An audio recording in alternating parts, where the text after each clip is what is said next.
What's up, guys? So, hey, it's a long-standing debate on whether Uber is better than Lyft or is Lyft better than Uber. Okay, so I'm just gonna give you this is from a driver standpoint. We're talking about for a driver.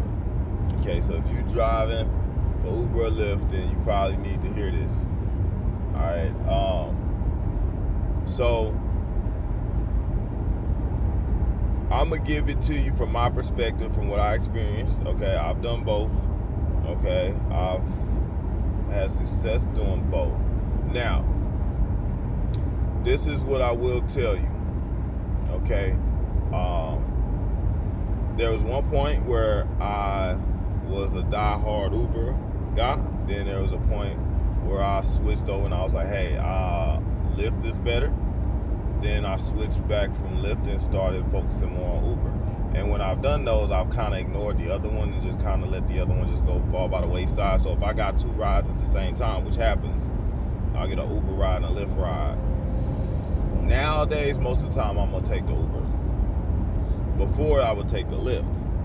But they switched some things. So what I found is that what Lyft does now, they require you to have your own personal insurance that is more costly. Like you'll have your own personal insurance, and then they want you to have their insurance as well.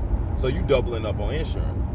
So if you go look at your rides, it might charge you maybe, like in my case, sometimes $100 a day just for their supposed insurance. So if you're doing multiple rides, like you could do a ride, take somebody somewhere, it might pay $40, but they gonna take like 12 to 15 of that for insurance, right?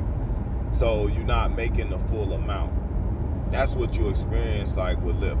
Another thing that you experience with Lyft is that what I found is they tend to send a lot more rides that are further away. They're not good about setting you in your range that your area that you want to be in, and or at least a proximity where it makes sense for you to go get somebody. They could do better with that. Another thing about Lyft that I picked up on is that they'll throw you like these little dollar bonus rides. Like they have a lot of little dollar stuff. Like it's like they kind of just throwing little pennies out there, peanuts. You know, they Quest and stuff that they have. They don't call it Quest. They call it something else. But you try to chase around and get all these rides so you can get this little extra money.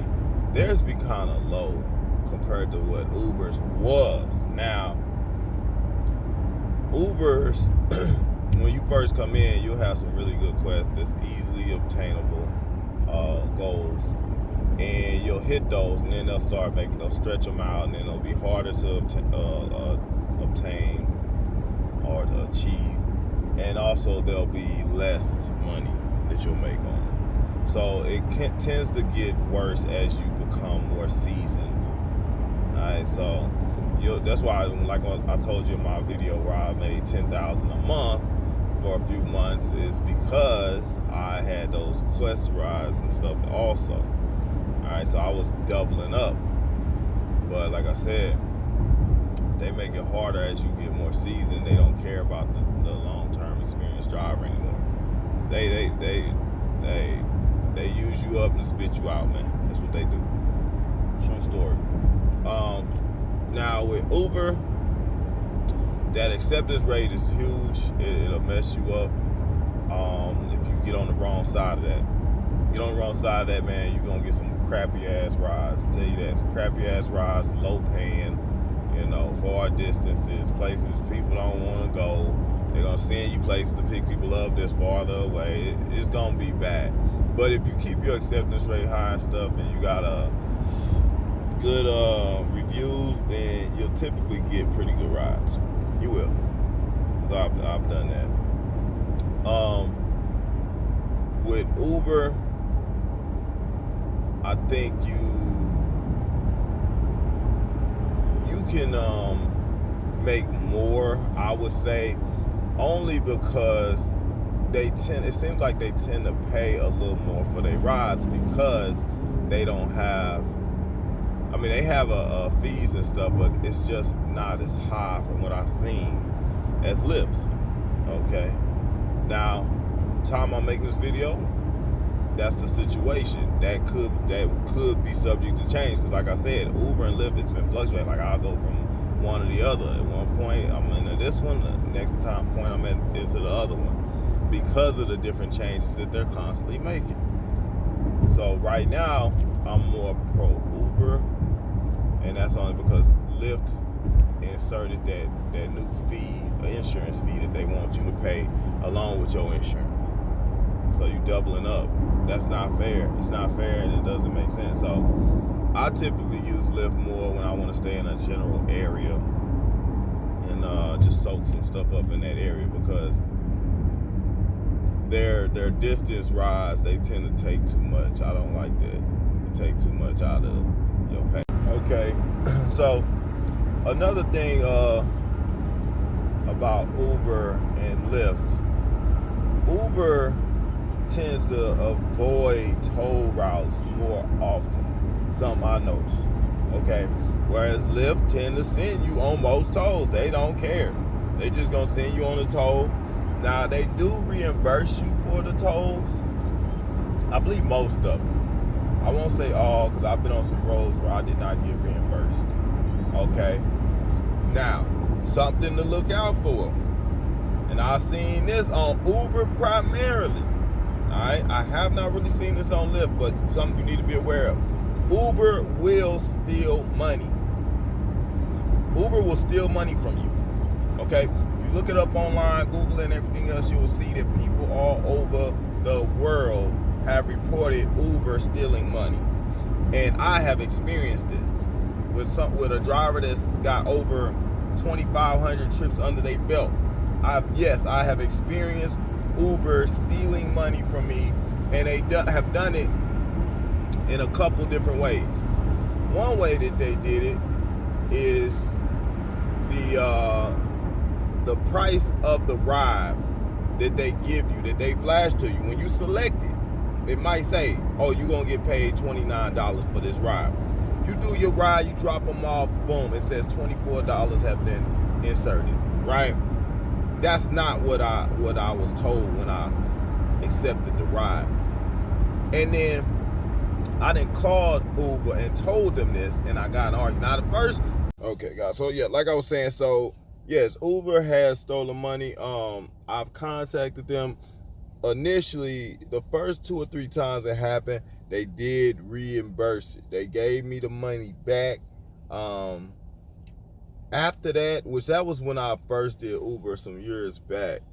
When I came back to Uber and it happened, I seen it happen 2 times. The first time I was like, all right, I'm gonna let it slide, cause maybe I'm tripping. Then the second time it happened, I know for sure, because I was calculating out there. So I said, okay, cool, that's what I want to hit. Boom, boom, boom. Gonna take that, right? Then I go pick them up. Drop them off. Boom, same thing happens. They gave me like, I want to say $7, $8 less. I said, nah, y'all got me messed up. I called them. Okay, so the first time it happened, guys, I said, all right, maybe I'm tripping. I'm not going to jump to conclusions on this first time. But the second time it happened, I was like, nah, y'all got me messed up. I contacted them, told them what happened, everything. They talking about they got it escalated, and oh, we don't see it, and ultimately came back like, nah, we can't reimburse you for that. So I was pissed, and I ended up taking a couple days off behind it, because I didn't appreciate that at all. Like, one thing I don't play, do not play with my money. Don't play with my money. And I felt like they was playing with my money. You think about it, man, they got millions. I don't say millions, they got at least 100,000 or something drivers that be doing this just periodically or often as full-time or part-time. If they take $2 or $3 from everybody every day, that's millions of dollars. It might seem minuscule to us because it's just $1 or $2, but if you got 1 million drivers and you take $1 from everybody, that's $1 million. If you do that every day, that's $1 million you made extra every day. Just taking $1 from everybody that's driving. If you take $3 to $4, you do the math. And then you can play dumb. And then a lot of times they know people need the funds, so they do it like that. They don't care. And they always squeezing the little man. And they bring up these new fees. That's why they, because you know, there's cases going on regarding Uber and whatnot. And they was underpaying drivers and things like that. And so what they did is, and Lyft too, what they did is they increased the amount that they paid you. Like, oh, we're giving you 70% more. But they increased a fee that they incorporated for themselves to kind of backdoor cover that shit. You see what I'm saying? It's real slick how they did it if you ain't paying attention. But I want to tell you that. So anyway, the point of the matter was, yes, I have seen Uber steal money from me on several occasions. Lyft, I have not really seen that yet, other than I seen they've steal money right out the gate. They put it right in your face. Look, you made $40 off this ride, but we had to take $15 for your insurance. But I have insurance. But we want you to have our insurance. Our insurance is a lot more expensive, but we want you to have it.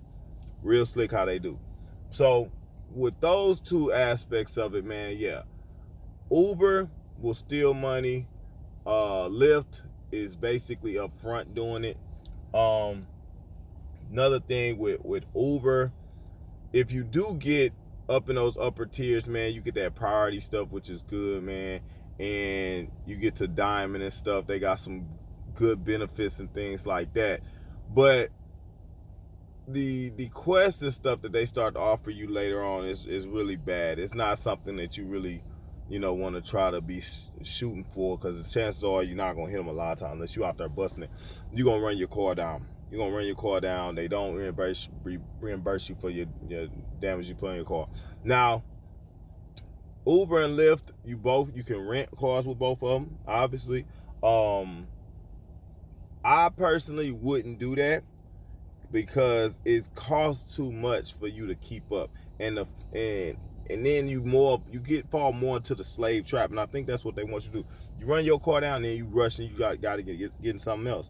So you get in a car and you paying that $350 a week or something crazy, $350 a week, and it depends on how that week going. You might not get the money that you really trying to get. You might not, because of the way that they do the algorithm and shoot the rides out. So if you do take the rental, man, try and get it at the cheapest rate that you can. All right, and the best thing to do is bust out your money you owe as quick as possible, so everything that you bring in after that is profit. You know, I've heard people with the miles you get a certain amount of personal miles and stuff like that. That's too much playing, man. I ain't got time for that. Like, I'm working for y'all getting y'all stuff. Let me do what I gotta do. This vehicle finna be going to the shitter in a minute anyway. Let me go and do what I gotta do. You know what I'm saying? So anyway, guys, that's my overall take between Uber and Lyft. Some of you guys might have a different experience depending on where your metrics are on your rides, for whether you're doing the Uber, whether you're doing the Lyft. But as far as me, man, as far as right now, I prefer the Uber, because of, like I said, Lyft do that crap, and then Lyft do throw you some bull ride. I mean, they throw you rides for like $2.75. Like, who going to pick somebody up for $2.75? And you talking about in a Yukon? Like, y'all just be on some like slave stuff, man. They be trying to make slaves out of folks. So no, I don't like messing with them with that, man. I don't like messing with them with that.